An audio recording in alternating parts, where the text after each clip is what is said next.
স্মিহির বয়স এখন 7 মাস। তো 7 মাসের বাচ্চাদের কি খাওয়ানো উচিত কি খাওয়ানো উচিত না এই রিলেটেড অনেক ভিডিওই আমি তোমাদের সাথে শেয়ার করি। আজকে স্মিহির ব্রেকফাস্টে ছিল পাপায়া পিউরি। তো পাপায়া খেতে স্মিহি খুবই ভালোবাসে, কারণ একটু মিষ্টি মিষ্টি হয়। আর পাপায়া খুবই পুষ্টি সমৃদ্ধ একটা খাবার, বিশেষ করে ছোট বাচ্চাদের 6 থেকে 1 বছরের বাচ্চাদের তোমরা অবশ্যই ব্রেকফাস্টে এটা দিতে পারো।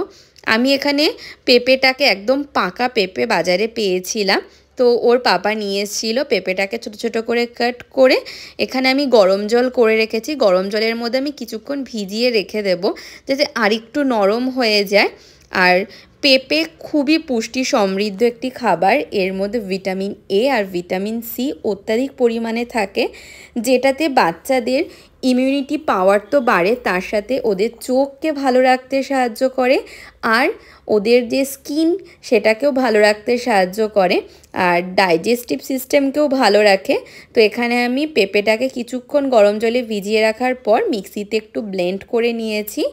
তারপরে একটা ছাঁকনির মাধ্যমে এটাকে আমি ছেঁকে নেব, কারণ ব্লেন্ড করার পরেও না ছোটো ছোটো দানা থাকে। তো সেফ সাইড আমি পিউরি জাতীয় যে কোনো জিনিসে আমি যদি মিক্সিতে ব্লেন্ড করি আমি একবার হলেও ছাঁকনিতে ছেঁকে নিই, তাতে না মনের সন্দেহটা দূর হয়। আর তুমি তোমার বাচ্চার ক্ষেত্রে অবশ্যই রিস্ক নিতে চাও না, যেটা আমিও চাই না। আর এই যে তৈরি আজকে স্মিহির ইয়াম্মি ব্রেকফাস্ট, ও কেমন লাগলো আজকের ভিডিওটা জানি।